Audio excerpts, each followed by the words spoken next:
Olá pessoal, sejam todos muito bem-vindos a mais um vídeo do nosso canal. O tópico da nossa videoaula de hoje são vetores. Em PHP, vetores, ou também como são chamados arrays, nada mais são do que matrizes. Se nós formos para a definição algébrica de matrizes, vamos ver que uma matriz é um arranjo retangular de elementos de um conjunto. Mas como que se dá a inicialização de um vetor ou array em PHP? Então, a inicialização de um vetor vazio em PHP se dá da seguinte forma que nós estamos visualizando ali. Então, o cifrão, para denotar que trata-se de a especificação de uma variável. Aqui temos o identificador que está sendo dado para essa variável, no caso valores, o operador de atribuição. Então, quando fazemos essa atribuição de colchetes vazios, ou seja, a gente abre apenas e fecha colchete, isso denota para o interpretador de PHP que estamos inicializando um vetor vazio. E aí esse vetor, à medida que forem ocorrendo as manipulações, vai passar a ter valores. Nesse caso, se a gente está trabalhando com arrays, ou vetores em PHP, vai se fazer necessário acessar individualmente esses elementos do vetor. E para isso nós vamos utilizar índices. Vamos usar um exemplo. Então tenho ali a minha tag que dá início ao meu script em PHP. Depois tenho ali a inicialização de um vetor vazio, como vimos anteriormente. Agora eu tenho a atribuição para o primeiro elemento do vetor do valor 1. Então isso a gente pode visualizar aqui. Então estou utilizando aqui o identificador da variável, identificando que uma variável tem um cifrão. Utilizo os colchetes e acesso através de um índice. Os índices em PHP começam em 0, então o 0 está denotando que eu estou acessando o primeiro elemento do meu array denominado valores. E aí a este primeiro elemento eu estou atribuindo o valor 1. Então no caso, este elemento vai ser do tipo int, E eu estou associando a ele, ou atribuindo a ele o valor 1. Na sequência, tem a utilização da função echo para apresentar na saída padrão o valor do elemento indexado por 0, ou seja, do primeiro elemento do meu array denominado valores. E aí eu estou concatenando ali com a quebra de linha, para ocorrer uma mudança de linha. E eu tenho a tag de fechamento de script em PHP. Seguindo então esse nosso estudo de vetores, eu quero destacar que para a manipulação de vetores ou arrays em PHP, nós devemos tomar alguns cuidados, O primeiro é que devemos sempre inicializar um array antes da sua utilização. Então, não devemos tentar adicionar ou acessar elementos de um array que ainda não foi inicializado. Lembrando que para inicializar um array em PHP, nós vamos utilizar a sintaxe abaixo, Um outro cuidado muito relevante que programadores devem ter ao utilizar ou manipular arrays em PHP é sempre verificar se o índice existe, ou melhor dizendo, se ele é válido, para que eu possa então utilizá-lo em uma manipulação de um vetor. Vamos a um exemplo para que isso fique um pouco mais claro. Então, eu tenho ali a tag de início do script em PHP, na sequência eu estou inicializando um vetor vazio, associando ele à variável valores. Agora eu estou atribuindo o valor 1 para o primeiro elemento desse meu vetor. Vamos imaginar que ao invés desse comentário, nós teremos várias linhas do script, onde seriam acrescentados elementos ao vetor. Então, como que sem analisar todas essas linhas que eu tenho até esse momento do script, eu consigo determinar se um dado índice existe ou não? Para isso, a gente vai utilizar a função isSet. Então, eu vou detalhar aqui como está funcionando essa nossa instrução condicional if. Então, lembrando que o if vai ser utilizado, eu vou ter entre parênteses uma expressão lógica, que ao ser avaliada pode resultar em true ou false. Se for true, eu vou executar o bloco contido no if. Se for false, eu sigo adiante, não executo esse bloco. Nesse caso, a expressão lógica está sendo representada pela chamada função isSet. Como que esta função funciona? Essa função vai receber a indexação de um array, um vetor, e ela vai retornar true se o índice utilizado for válido. Então, neste caso, se ao chegarmos nesse if aqui, o índice 5 for um índice válido para valores, então lembrando que o índice 5 vai se referir ao sexto elemento, né, já que os índices em PHP começam em 0. Então se existe, né, o índice 5, vai ser retornado por isSet true. E aí eu vou executar o bloco contido no if, que neste caso é a chamada função echo para a apresentação do valor na saída padrão referente ao sexto elemento do meu array denominado valores. E aí depois eu tenho só a concatenação ali com a quebra de linha, né, uma barra invertida n. E fecho o bloco do meu if, fecho agora o meu script em PHP com a respectiva tag. Vamos então agora para o nosso primeiro exercício envolvendo vetores em PHP. O enunciado do mesmo nos diz o seguinte: construa um script em PHP que manipule um vetor de valores reais, com 10 elementos, o inicializando com números fornecidos pelo usuário, através da entrada padrão, e apresentando seus valores na saída padrão. Pausem o vídeo e gerem a solução de vocês. Partindo do pressuposto que vocês geraram a solução de vocês para o problema em questão, agora eu apresento uma proposta de solução para o mesmo. Tag de início do script em PHP. Comentário ali só para indicar que agora eu vou inicializar um array vazio, né, em PHP. Então temos a linha ali, né, na qual estou declarando, né, dinamicamente a variável valores e inicializando essa como um array vazio.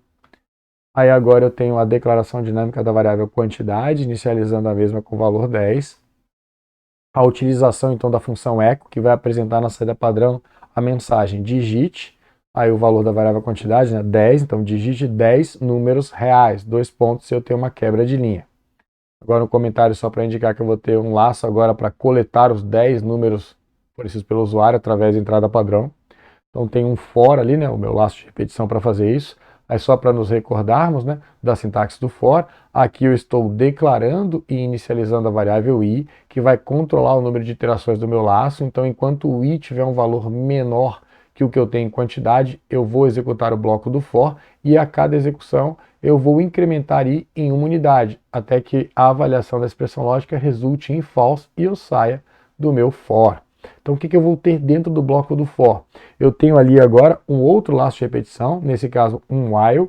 Aí notem que a expressão lógica do mesmo é true, ou seja, eu vou ficar iterando sempre, né? Não vou sair desse laço, exceto pelo fato que a gente viu uma função chamada break, né? Então eu tenho o break que gera a saída do laço. Então provavelmente esse while vai ter sua saída por meio da execução de um break. Mas vamos ao script que eu detalho esse momento. Então dentro do meu while true eu tenho o bloco. A primeira instrução contida no bloco do meu while vai ser a função echo. A função echo vai apresentar na saída padrão a seguinte mensagem: valor, espaço, abro colchetes. Agora o resultado da avaliação da expressão aritmética i mais 1. Depois o fechamento do colchete, 2 pontos e um espaço. Por que eu estou apresentando o resultado da expressão aritmética i mais 1? O objetivo aqui em somar 1 ao i é transparecer ao usuário detalhes de implementação. O que eu quero dizer com isso? Meu objetivo é tornar imperceptível detalhes de implementação por parte do usuário. Que detalhes são esses? Lembre-se que o meu índice de um vetor, um array em PHP, começa em 0. Porém, um vetor tem o primeiro elemento. Então, na primeira iteração do meu for, o valor de i vai ser 0. E essa expressão aritmética vai levar esse valor para 1. Então, no caso, eu tenho 10 elementos no meu vetor. Se eu não somasse 1 ao valor de i, eu ia solicitar os elementos indexados de 0 a 9. E o objetivo não é esse, é solicitar elementos indexados de 1 a 10 para o usuário não perceber esses detalhes de implementação. Então, esclarecido como o echo vai funcionar, agora eu tenho então a leitura do valor fornecido pelo usuário através do meu teclado. Então lembrando aqui eu estou utilizando a função fgetS, então eu vou ler uma string com fgetS de onde? Aí aqui eu estou especificando, stdin indica entrada padrão, então é o teclado. Então eu vou ler uma string através do teclado e essa string vai ser fornecida como entrada para a função trim. O que a função trim faz? A função trim vai eliminar espaços que porventura existam no início e no final da string e quebras de linha. E aí essa string, né, sem essa presença de espaços no início, no final e nem quebra de linha, vai ser armazenada na variável entrada.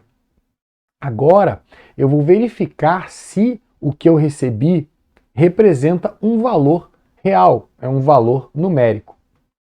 Então eu tenho aqui a função isNumeric para verificar isso. Então estou utilizando, né, a instrução condicional if, e aí eu chamo a função isNumeric. Então vou verificar se é um valor numérico. E que valor é esse? O que eu tenho na variável entrada. Então se a string contida na variável entrada representa um valor numérico válido, eu vou ter aqui o retorno da função true e eu executo o bloco do meu if. No caso, eu converto essa string para um valor em ponto flutuante e armazeno esse valor na 10ª posição do meu vetor, denominado valores. Na sequência, eu executo o break para gerar a saída do meu while true e fecho o bloco do meu if. Se eu não entrar no if, eu vou executar o que eu tenho no bloco do else. Então, se porventura o que eu tenho entrada não representar um valor numérico, eu vou informar por meio desse eco, através de uma mensagem na saída padrão apresentada para o usuário, que é entrada inválida. Por favor, digite um número real. Eu tenho uma quebra de linha. Fecho o bloco do meu eco, fecho o bloco do meu while true. Então, efetivamente, eu saio do meu while quando eu recebi um valor numérico válido e armazenei este na 10ª posição do meu vetor. Fecho agora o bloco do meu for. Quando eu saio do for, eu vou ter atribuído 10 elementos para o meu vetor. Agora tem um comentário só especificando que eu vou agora exibir os valores armazenados no vetor, ou seja, apresentar eles na saída padrão. Para isso, eu tenho um eco ali, né, apresentando uma quebra de linha e apresentando na saída padrão a mensagem, valores inseridos no vetor, e mais uma quebra de linha. Agora eu tenho um for para percorrer todos os elementos do vetor e apresentar os mesmos na saída padrão. Então, para isso, estou utilizando aqui a variável i, então o i vai ser inicializado com 0. Enquanto ele for menor que quantidade, eu vou ficar executando o bloco do for. A cada execução, eu vou incrementar em uma unidade o valor de i, para que em algum momento essa expressão lógica resulte em false e eu saia do meu for. Dentro do bloco do meu for, eu tenho o que então? A execução da função echo, que vai apresentar na saída padrão a mensagem posição, o valor de i, 2 pontos, e vai apresentar o valor do 10º elemento do meu vetor denominado valores. E eu tenho uma quebra de linha, né? Para que cada elemento seja apresentado em uma linha. Fecho o bloco do meu for, fecho o meu script em PHP com a tag interrogação maior. Quero chamar a atenção de vocês para um detalhe nessa solução proposta, mais especificamente nesta linha. Então, só para nos recordarmos, nessa linha eu estou fazendo a conversão da string contida em entrada para um valor em ponto flutuante, né, um valor real, e armazenando esse valor na 10ª posição do meu vetor denominado valores. Aqui eu quero chamar a atenção que eu posso suprimir essa indexação. Por quê? Porque implicitamente o PHP ele vai utilizar o que ele chama de array push. O que é isso? Efetivamente vai ocorrer uma verificação. Quantos elementos eu tenho nesse meu array? Então, na primeira execução aqui eu não tenho nenhum, ele está vazio. Então, eu vou atribuir esse valor para o primeiro elemento. Então, implicitamente eu coloco aqui o valor 0. Agora, se eu tenho 10 elementos no meu array, quando eu executar essa linha, esse valor vai ser armazenado no 11º elemento. Então, assim que funciona em PHP. Eu posso fazer essa supressão da indexação e eu vou ter ali um array push implícito. Dando continuidade ao nosso estudo de vetores, eu quero chamar a atenção de vocês para a estrutura de controle de fluxo for each. Ela é uma estrutura de repetição em PHP e ela é usada especificamente para percorrer vetores ou arrays. Ela vai ser uma maneira mais simples, legível e segura de se acessar todos os elementos do array. Vamos então para a sintaxe dessa estrutura de repetição. Então tenho ali inicialmente a palavra reservada, que dá nome à minha estrutura de repetição.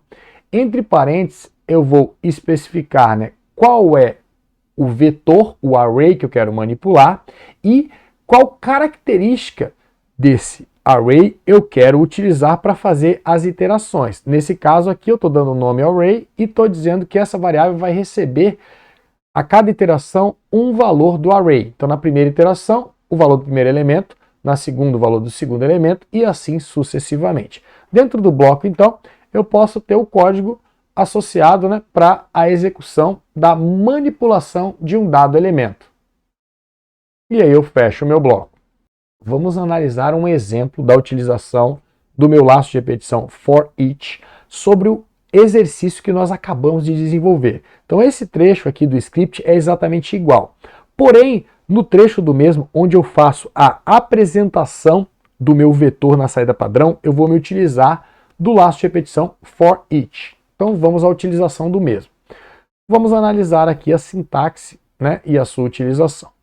Então eu vou utilizar esse laço para acessar os elementos do meu array valores. Como que eu vou fazer esse acesso? Então aqui eu tenho a utilização por meio da relação, né? Então, para cada iteração, index vai receber o índice associado a um dado valor.